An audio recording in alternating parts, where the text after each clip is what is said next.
How many individual elements have to be created to make a movie look realistic? Apparently 72,000. Animation has come so far over the years with more innovative and sophisticated technologies. Which Raya and the Last Dragon scenes looked so realistic at one point that they actually had to be toned down so they weren't so harsh.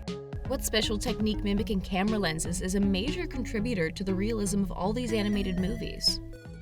Class bond to your kanji. Today's special is to go.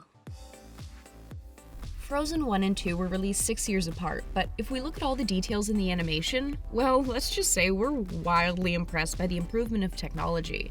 Which is saying a lot since the first Frozen already created scenes like this. We're trapped. The intricacy and details included in the animation are major contributors as to why Frozen 2 looked so much more realistic than the first. Check out these details on Elsa's dress. Every stitch is visible, and these 3D jewels? We're impressed. That's a Northuldra scarf. What? While Anna's outfit may not be as bedazzled, we're still dazzled by it.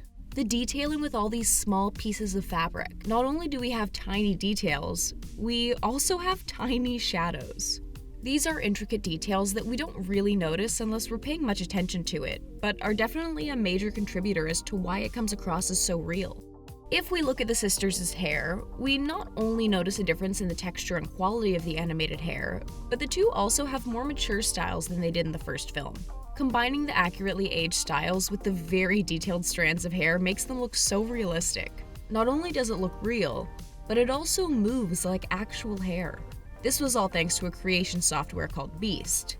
These two are definitely hair goals. Now, as unrealistic as a horse made out of water might be, Frozen makes us believe it definitely could be real. What's fantastic about this is how enchanting it all looks, while bringing loads of realistic details.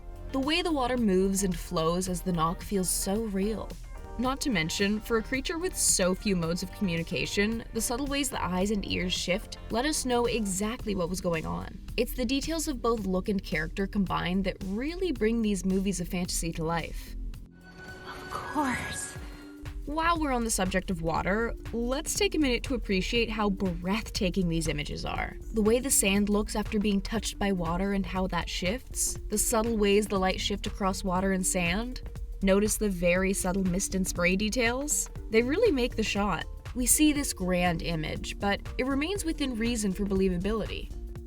Then of course we have Gale, everyone's favorite gust. Disney brought us animated air using a new software they developed called Swoop that helped them to really create a realistic seeming body. The animators went so far as to go skydiving for inspiration and to better understand how wind moved and interacted with the body. Oh, and when they breathe? Yeah, breathing. Their bodies move exactly the ways ours really do. It certainly adds more power to these shots. A vocal coach was key to bringing the breathing techniques used to life. So Elsa's hair looked real, her outfits looked real, her breathing looked real.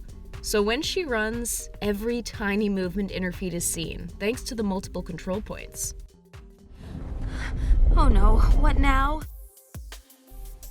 The software used to bring water to life in Frozen 2 was also used in Moana. The software was so good that the intensity of certain scenes looked so real that the animators actually had to pull back on it so there wasn't too much of a disconnect between the characters and the environments. How about Moana's gorgeous hair? Well, we have a software called Quicksilver to thank for that. It helped to create the natural and realistic moving hair we see here. Each strand of hair is animated. How about these island landscapes? They look so realistic because they are real. The team actually sculpted some of these out by hand, as we can see. It wouldn't be Moana without everyone's favorite demigod, Maui. Animated films often model the characters after the people who voice them, but doing it with such a specific and well-known figure as The Rock made it that much stronger. Enjoy the island! Maui! Out! No! Stop!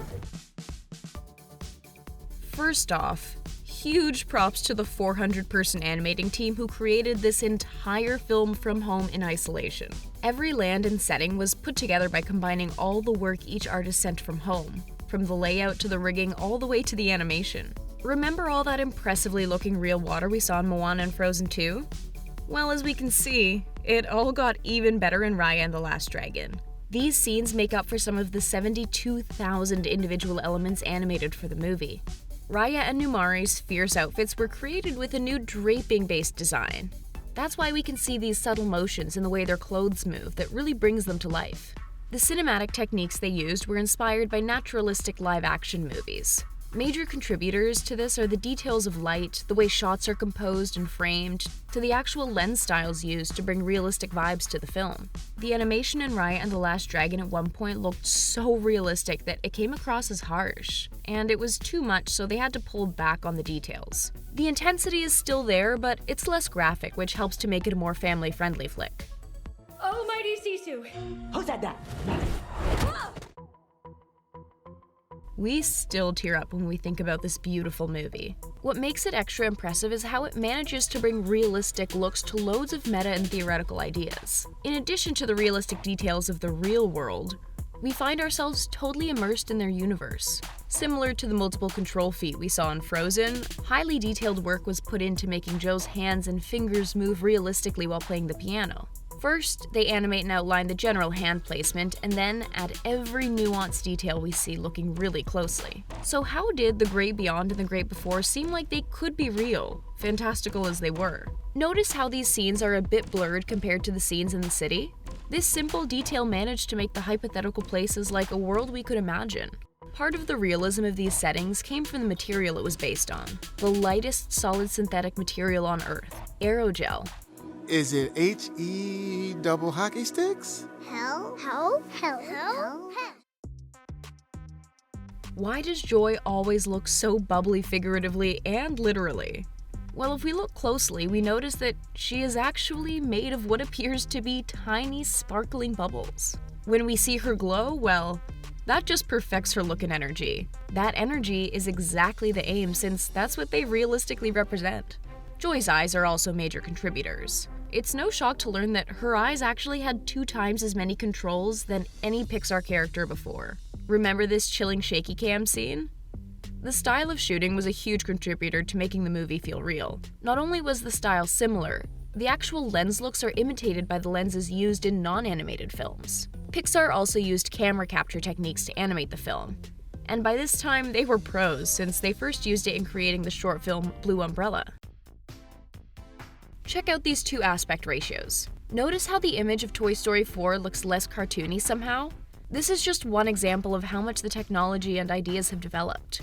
Notice how dusty it is in the antique shop? That's right, dusty. Look at all those detailed particles of dust.